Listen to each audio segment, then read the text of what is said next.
माता की, भारत माता की, वंदे वंदे वंदे। मंच पर उपस्थित भारतीय जनता पार्टी के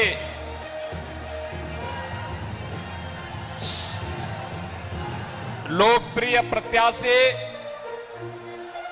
केंद्रीय मंत्री साध्वी निरंजन ज्योति जी, प्रदेश सरकार के मेरे सहयोगी मंत्रीगण श्री राकेश सचान जी, श्री धर्मपाल सिंह जी, सांसद कानपुर देहात श्री देवेंद्र सिंह भोले जी, मुखलाल पाल जी, जिला प्रभारी रंजना उपाध्याय जी, भारतीय जनता पार्टी के जिला के अध्यक्ष अभय प्रताप सिंह जी, माननीय विधायकगण श्रीमती कृष्णा पासवान जी, राजेंद्र सिंह पटेल जी, विकास गुप्ता जी, जैकी जी, अविनाश सिंह जी,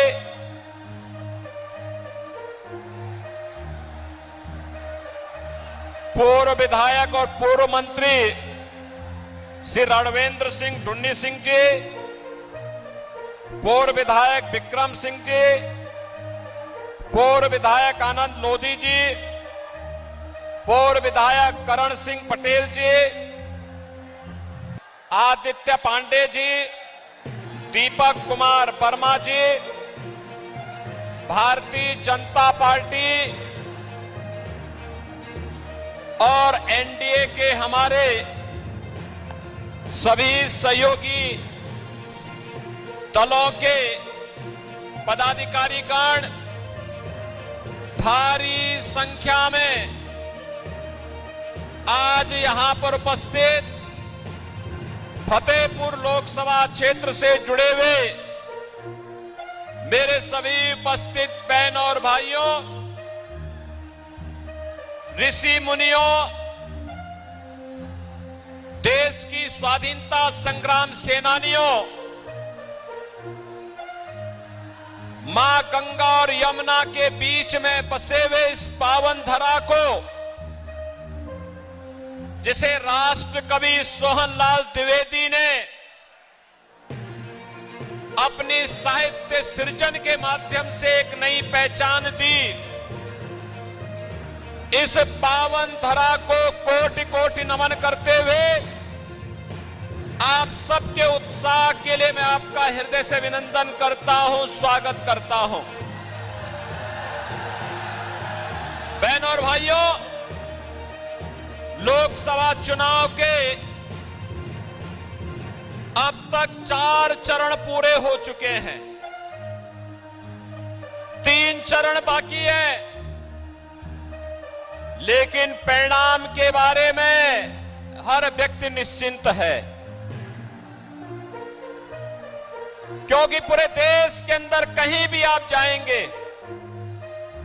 जनता जनार्दन के मुख से एक ही बात उड़ती है, वह उड़ती है कि जीतेंगे तो मोदी ही, जीतेंगे तो और आएंगे तो मोदी ही।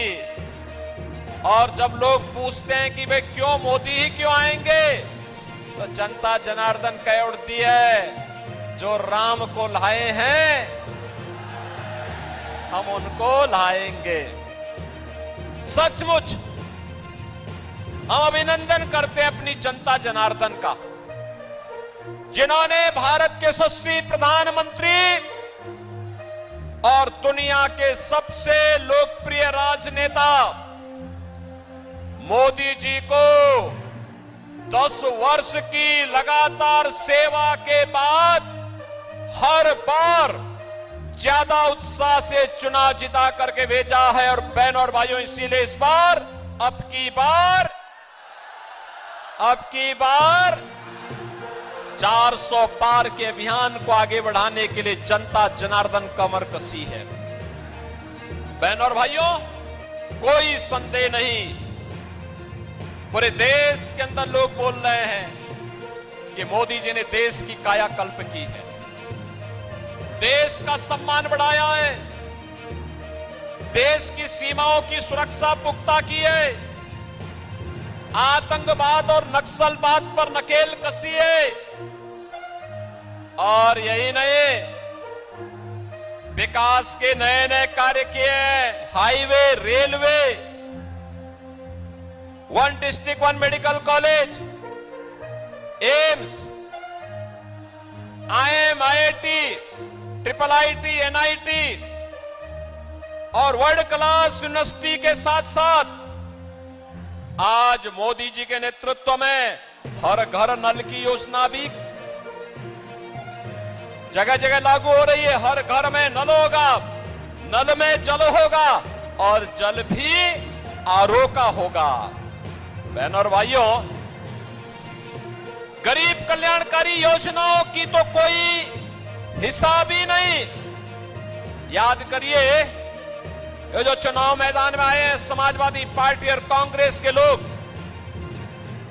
इनसे पूछना चाहिए, इनके समय में हमारा ये जो फतेहपुर है, यह बुंदेलखंड का प्रवेश द्वार भी है।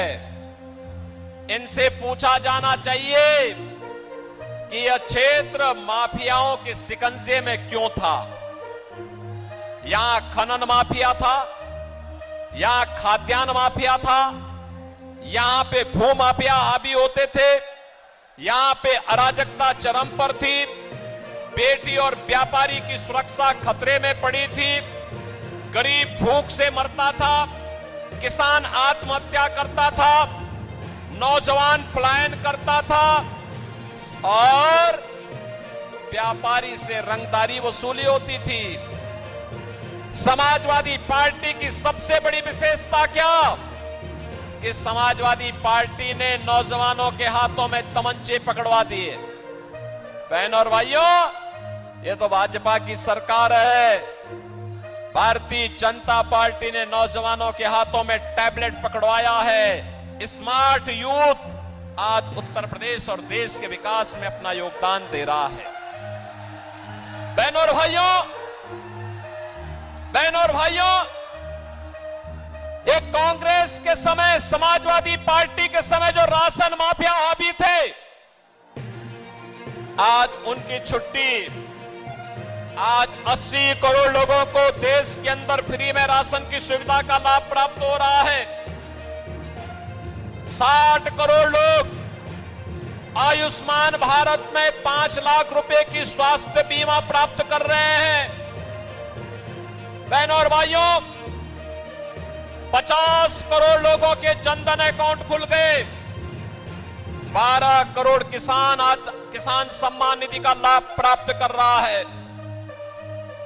10 करोड़ गरीबों के घर में उज्ज्वला योजना का रसोई गैस का सिलेंडर पहुंच गया है और हमने तो दीपावली और होली के अवसर पर उसको एक एक भरा हुआ सिलेंडर भी उपलब्ध करवा रहे हैं। बहनों और भाइयों, यही नहीं, 4 करोड़ गरीबों के मकान मिल गए हैं। और आज हम जब यहां पर आए हैं, मैं फिर कह रहा हूं, मोदी जी की ओर से जितने बच्चे हैं, जिन परिवारों के पास मकान नहीं है, कॉलोनी नहीं है, उनको आश्वस्त कर दीजिए, अगले 5 वर्ष के अंदर उनका भी पक्का घर होगा। 70 वर्ष से ऊपर के हर बुजुर्ग को बोल दीजिए, उसके पास उसका आयुष्मान का कार्ड होगा और 5 लाख रुपए की सुविधा स्वास्थ्य का, वो कहीं भी जाकर के अपना उपचार करा सकता है, सरकार उसका पैसा देगी। बहनों और भाइयों, ये भाजपा की सरकार है, मोदी जी हमारे नेता हैं, बोलते कम है, करके दिखाते हैं। ये जितना भी दिया है, क्या किसी का चेहरा देख करके दिया? किसी की जाति, किसी का मत, किसी का मजहब, किसी की क्षेत्र या भाषा देख करके दिया है? मोदी जी ने तो कहा सबका साथ, सबका विकास। एक तरफ मोदी जी के नेतृत्व में सबका साथ और सबके विकास के साथ आत्मनिर्भर और विकसित भारत की परिकल्पना को साकार करने के लिए भारतीय जनता पार्टी है, जो विकास भी कराती है, गरीब कल्याण भी कराती है, आतंकवाद और नक्सलवाद पर नकेल भी कसती है, सुरक्षा को, देश की सुरक्षा को पुख्ता भी करती है। आतंकवाद के हाल तो ये थे, कांग्रेस के समय विस्फोट होते थे, निर्दोष लोग मरते थे, और जब हम संसद में इस मुद्दे को उठाते थे तो कांग्रेस के नेता क्या कहते थे? तत्कालीन प्रधानमंत्री कहते थे आतंकवादी सीमा पार के हैं। और आज बहनों और भाइयों, कितना परिवर्तन हुआ है? आज परिवर्तन कितना हुआ है कि आज आतंकी घटना नहीं घटित होती, लेकिन अगर कहीं भी पटाखा भी जोर से फट जाए तो सबसे पहले पाकिस्तान सफाई देता है, कहता मेरा हाथ नहीं है। देश की धमक कैसे होनी चाहिए, ये नेतृत्व पे निर्भर करता है, वह मोदी जी ने करके दिखाया है। और बहनों और भाइयों, लोग तो सुधर ही रहा है, पर लोग को सुधारने की भी गारंटी मोदी जी ने दे दी है, रामलला को अयोध्या में विराजमान करके कर दिए ना। आप मुझे बताओ, जिसने भी कमल चुनाव चिन्ह पर वोट दिया 14 में और 19 में, 17 में और 22 में, वो कह सकता है कि साहब राम मंदिर का निर्माण तो हमने कराया है, वो कह सकता है। और ठीक है, मोदी जी का नेतृत्व है, मोदी जी हमारे नेता हैं, मोदी जी देश के प्रधानमंत्री हैं, लेकिन मोदी जी को ताकत या योगी जी को ताकत आपके एक वोट ने दी है। जो हमारे विधायक और सांसद चुन के जाते हैं ना, यही हमारी ताकत है। और आपकी इस ताकत के बल पे अयोध्या में 500 वर्षों के बाद रामलला विराजमान हो गए। और रामलला विराजमान होने के बाद रामलला ने अपना जन्म उत्सव भी और अपना होली का उत्सव भी अयोध्या में ही मनाया। अब आप अपनी वर्तमान और भावी पीढ़ी को बोल सकते हैं, कह सकते हैं राम मंदिर का निर्माण हमने कराया है, बोलिए, दावे के साथ कहिए। और यही नहीं, जब परलोक जाने का नौबत आएगी तो परलोक में भी पूर्वजों को बताएंगे। क्या बताएंगे? कहिए आपके संकल्प की पूर्ति हमने की है, अयोध्या में रामलला को विराजमान कर दिया है। प्रभु की भी कृपा होगी और पूर्वजों का आशीर्वाद भी प्राप्त होगा।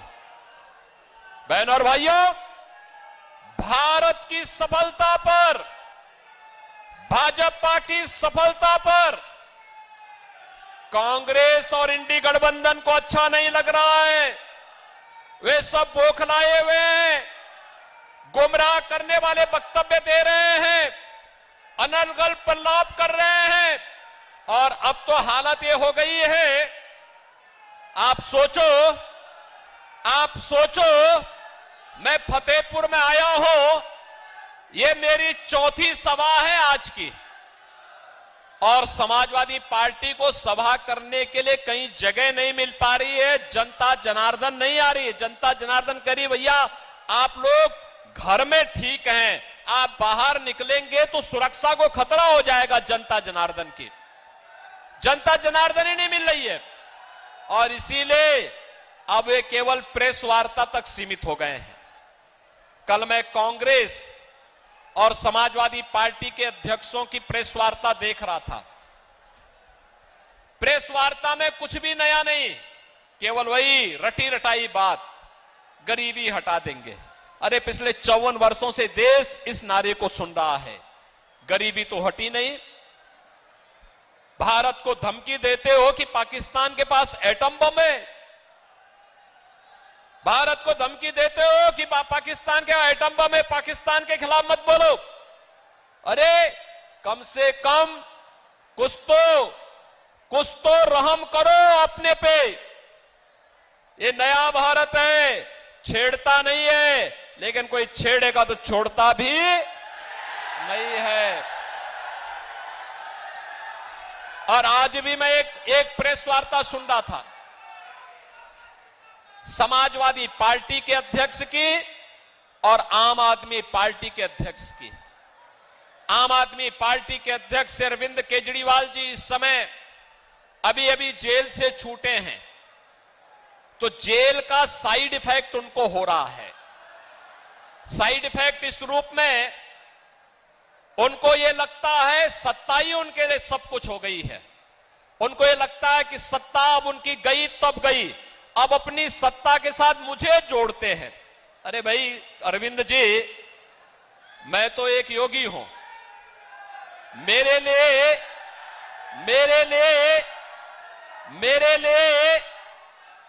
लिए नेशन फर्स्ट है।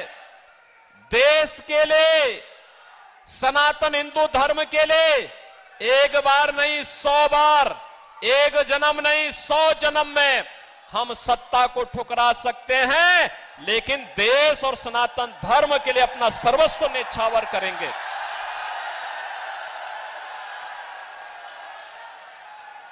हम लोगों का जो कुछ भी है वह तो जनता जनार्दन के लिए है। हमारा कोई अगला आगे पीछे नहीं है।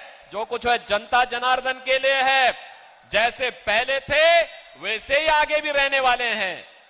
मुख्यमंत्री हैं, अपने नेता के मिशन को जमीनी धरातल पर उतार करके गांव, गरीब, किसान, नौजवान, महिलाएं और बिना भेदभाव के योजनाओं को जनता जनार्दन के लिए समर्पित करने का काम भी कर रहे हैं, और साथ साथ बेटी और व्यापारी की सुरक्षा की पुख्ता व्यवस्था भी कर रहे हैं। अयोध्या में रामलला का भव्य मंदिर के निर्माण में भी योगदान दिलवा रहे हैं। तो माफिया और अपराधियों का और दंगाइयों का राम नाम सत्य है की यात्रा भी निकाल रहे हैं। लेकिन आपने दिल्ली की सत्ता जिस उद्देश्य से हासिल की थी, याद करिए, आपने कांग्रेस के खिलाफ अन्ना हजारे जी के मिशन को कलंकित किया। अन्ना हजारे जी ने एक पवित्र मिशन चलाया था, भ्रष्टाचार के खिलाफ आंदोलन पुख्ता किया था, और आज भ्रष्टाचार में लिप्त, देश के पहचान का संकट खड़ी करने वाली, भारत की सुरक्षा पे सेंध लगाने वाली, भारत के विकास को बाधित करने वाली, भारत के अन्नदाता किसानों को आत्महत्या करने के लिए मजबूर करने वाली, भारत के नौजवानों को प्लान करने के लिए मजबूर करने वाली कांग्रेस को अपने गले का हार बना करके आप उसके पाप में शामिल हो गए हैं।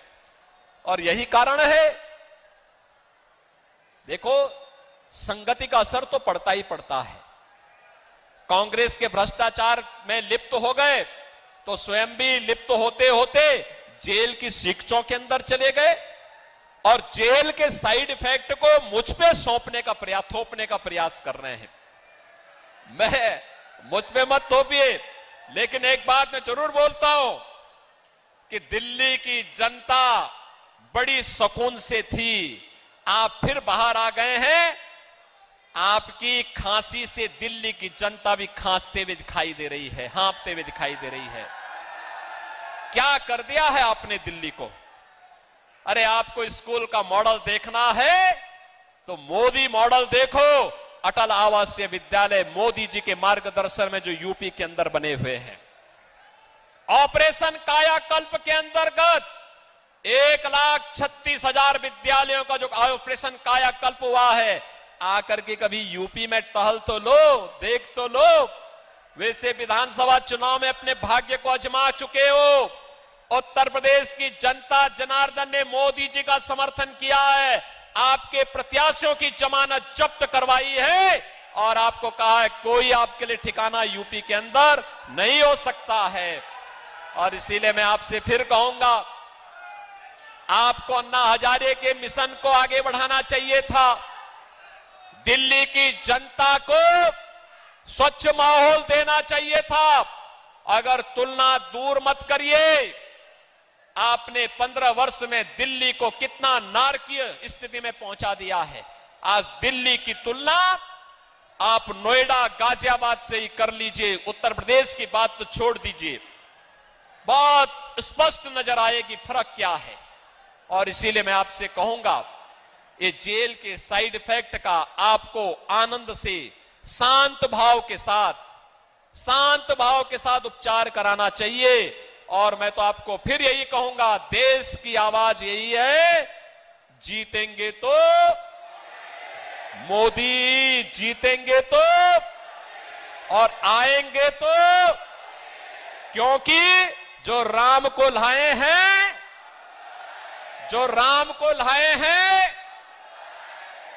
और फतेहपुर को तो कहना ही क्या है, राम की भक्ति ने ही यहां चुनाव लड़ रही है। साध्वी निरंजन ज्योति, उन्होंने भी कभी सोचा नहीं था कि मैं विधायक बनूंगी, सांसद बनूंगी, केंद्रीय मंत्री बनूंगी। जीवन समर्पित किया प्रभु राम के चरणों में, जीवन समर्पित किया प्रभु राम के चरणों में, और राम जन्मभूमि आंदोलन से जुड़ी हुई है, राम जन्मभूमि आंदोलन के साथ जुड़ी रही। तब कोई चुनाव की बात ही नहीं करता था, तब तो एक ही संकल्प था, राम लला हम आएंगे। तब तो एक ही संकल्प था, कभी उन्होंने सोचा नहीं, कभी नहीं, एक बार सपने में भी नहीं सोचा था। संकल्प एक ही था कि मेरे प्रभु राम अयोध्या में फिर से विराजेंगे, इसके लिए चाहे हमें कोई भी कुर्बानी क्यों न देनी पड़े, हम लोग देंगे। और साध्वी निरंजन ज्योति उस परंपरा को आगे बढ़ाने वाली ज्योति है। और इसलिए फतेहपुर वासियों, वे विकास के लिए भी कार्य करती है, सनातन हिंदू धर्म के लिए भी उनका पूरा जीवन समर्पित है। उसके इतर वो कुछ नहीं सोच सकती, उसके इतर उनका कुछ भी अन्य विकल्प, कोई भी उनका कोई दूसरा एजेंडा नहीं। इस सपा का जो एजेंडा है, कांग्रेस का जो एजेंडा है, आम आदमी पार्टी और आरजेडी का जो एजेंडा है, ये भाजपा का विधायक और सांसद नहीं अपनाता है। उनके लिए तो रामलला सब कुछ है, सनातन संस्कृति सब कुछ है, और भारत माता की सुरक्षा और भारत माता का सम्मान सब कुछ है। और ये जनता जनार्दन ही ईश्वर का रूप है। लोकतंत्र को बचाने के लिए इसकी सेवा ही अपने जीवन का उद्देश्य मानता है। और इसीलिए मैं आज आया हूं आपके पास, इसीलिए बहनों भाइयों मैं आपके पास आया हूं। इस भीषण गर्मी में इतनी भारी तादाद में आपने हमें आश्वस्त कर दिया है कि यहां से जीतेंगी तो साध्वी ज्योति निरंजन ज्योति जी ही जीतेंगी। जीतेंगी ना, लेकिन जीत सामान्य नहीं है। इस बार की जीत ऐतिहासिक होनी है। ऐतिहासिक कैसे? देखो, जब संकल्प की पूर्ति होती है तो उसका रिटर्न भी ऐतिहासिक होना चाहिए। अब ये चुनाव केवल निरंजन ज्योति और समाजवादी पार्टी की नहीं है, ये तो राम भक्त और रामद्रोही के बीच का चुनाव हो चुका है। जो भी राम भक्त है वह भी इस बात को देखें कि आपका, आपके पूर्वजों का, आपकी पीढ़ियों का जो संकल्प है, वह संकल्प इन सब ने पूरा किया है और मोदी जी के नेतृत्व में पूरा किया है। इसलिए संकल्प को भी दक्षिणा के रूप में इतने भारी बहुमत से विजयी बनाना है। केवल कमल दिखना चाहिए। और पूरा फतेहपुर लोकसभा सीट पर, पूरे उत्तर प्रदेश में हर ओर केवल भाजपा ही दिखनी चाहिए। और एक ही संकल्प, जो उत्तर दक्षिण पूरा पश्चिम पूरे देश में, मैं ये गाना पूरे देश के अंदर सुनता हूं, कहीं भी, जम्मू कश्मीर में, कन्याकुमारी में, पूर्वोत्तर में, तमिल, आपके त्रिपुरा से लेकर के असम के अंदर या उड़ीसा के अंदर हो या बंगाल के अंदर, या फिर मैं पश्चिम में जाता हूं, महाराष्ट्र के अंदर सुदूर समुद्र के कोने पे भी जाता हूं, यही सुनता हूं, जो राम को लाए हैं हम उनको लाएंगे। और बहनों और भाइयों, यहां तो राम को लाने वाले साक्षात बैठे हुए हैं। इसलिए आप सबसे मेरी अपील है, चुनाव जिता के भेजेंगे ना साध्वी निरंजन ज्योति जी को? दोनों हाथ उठाकर मुझे बता दो भैया, देखो ये मेडिकल कॉलेज, सड़क, बिजली, पानी, राशन सब कुछ तो मिला है, और आगे जो भी कहेंगे, देखो सुरक्षा और विकास ये मेरी जिम्मेदारी, ये जिम्मेदारी मेरी है, और बिना संकोच के करते हैं कार्य, बिना लांग लपेट के कार्य करते हैं, बिना किसी रुके डिगे थके डरे, बिना किसी उसके काम करते हैं।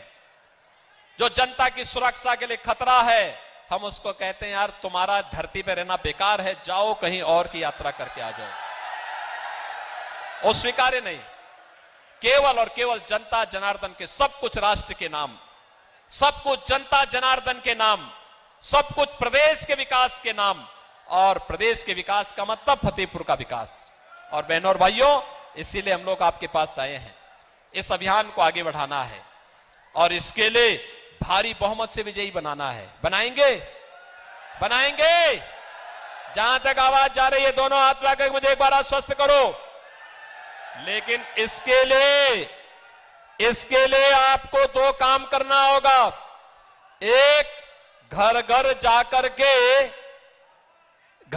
जाकर के साध्वी जी के लिए उनका प्रतिनिधि बन करके, मेरा प्रतिनिधि बन करके, मोदी जी का प्रतिनिधि बन करके घर घर जाकर के लोगों को जय श्री राम बोलना पड़ेगा और कहना पड़ेगा कि पहले मतदान फिर कोई और अन्य काम।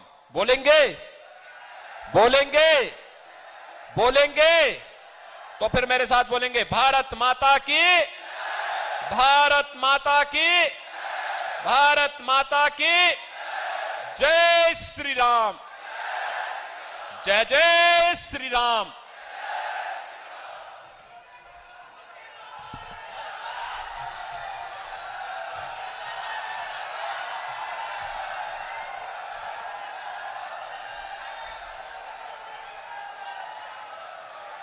माता की, भारत माता की, भारत माता की, वंदे वंदे वंदे।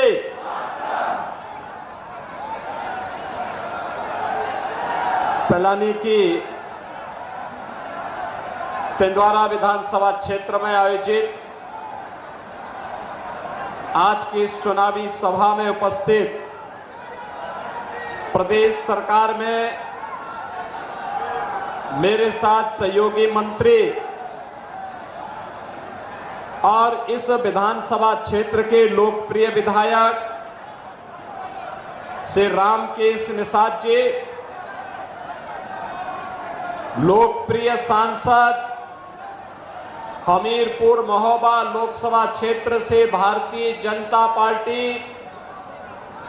निषाद पार्टी, अपना दल, सुहेल देव राजभर पार्टी और राष्ट्रीय लोक दल के संयुक्त प्रत्याशी श्री पुष्पेंद्र सिंह चंदेल जी, भारतीय जनता पार्टी बांदा के अध्यक्ष श्री संजय सिंह जी, राज्यसभा के माननीय सांसद श्री बाबूराम निषाद जी, माननीय विधायक हमीरपुर श्री मनोज प्रजापति जी, जिला पंचायत अध्यक्ष बांदा श्री सुनील पटेल जी, जिला महामंत्री अखिलेश दीक्षित जी, विधानसभा के प्रभारी देवेंद्र शुक्ला जी, राकेश चौहान जी, भरत सिंह जी, ब्लॉक प्रमुख स्वर्ण सिंह सोनो जी, ब्लॉक प्रमुख दीप शिखा सिंह जी, जिलाध्यक्ष महिला मोर्चा श्रीमती वंदना गुप्ता जी, भारतीय जनता पार्टी के हमारे सभी पदाधिकारीगण, और इतनी भीषण गर्मी में मात्र 12 घंटे की सूचना के बाद इतनी भारी संख्या में उपस्थित मेरे तेंदुआरा विधानसभा क्षेत्र से जुड़े हुए उपस्थित बहन और भाइयों, इस पावन धरा को कोटि कोटि नमन करता हूं। आप सबका मैं अभिनंदन करता हूं। बहनों और भाइयों, तिंदवारा विधानसभा क्षेत्र देश के इतिहास को लिखने वाला क्षेत्र है। याद करिए, ये विधानसभा प्रदेश को मुख्यमंत्री भी दी है और देश को प्रधानमंत्री भी दी है। और इसीलिए जब मुझे यहां पर कार्यक्रम करने के लिए श्री रामकेश निषाद जी ने और श्री पुष्पेंद्र सिंह चंदेल जी ने कहा, तो मैं अपना कार्यक्रम रोक नहीं पाया। मैंने कहा भी बीच में मेरे कार्यक्रम और जगह लगे, लेकिन बीच का एक रास्ता निकाल करके मैं यहां आऊंगा।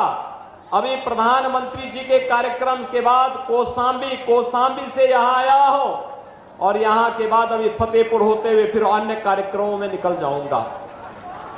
बहनों और भाइयों, आपके नाम इतिहास लिखने का इतिहास के साथ जुड़ा हुआ है और इसीलिए इतिहास बनाने में इस तरह को मैं नमन करता हूं और आपके उत्साह के लिए आपका अभिनंदन भी करता हूं। मुझे जब बुंदेलखंड में आने का अवसर प्राप्त होता है, आज से 10 वर्ष पहले का बुंदेलखंड और आज का बुंदेलखंड जमीन आसमान का अंतर है। याद करिए, 10 वर्ष पहले यहां माफिया हावी थे, खनन माफिया, भू माफिया, जंगल माफिया और यहां पर बेटी और व्यापारी की सुरक्षा के लिए खतरा बने हुए डकैतों का आतंक था, अराजकता थी। ये माफिया किसका संरक्षण प्राप्त करते थे? आज की जो ये समाजवादी पार्टी है ना, ये समाजवादी पार्टी, यही कांग्रेस इन माफियाओं के संरक्षक है। यही लोग इन माफियाओं को यहां से जनप्रतिनिधि चुन करके भेजते थे और फिर ये लोग जनता का खून चूसने का काम करते थे, यहां का शोषण करते थे, यहां के संसाधनों पर डकैती डालते थे, प्राकृतिक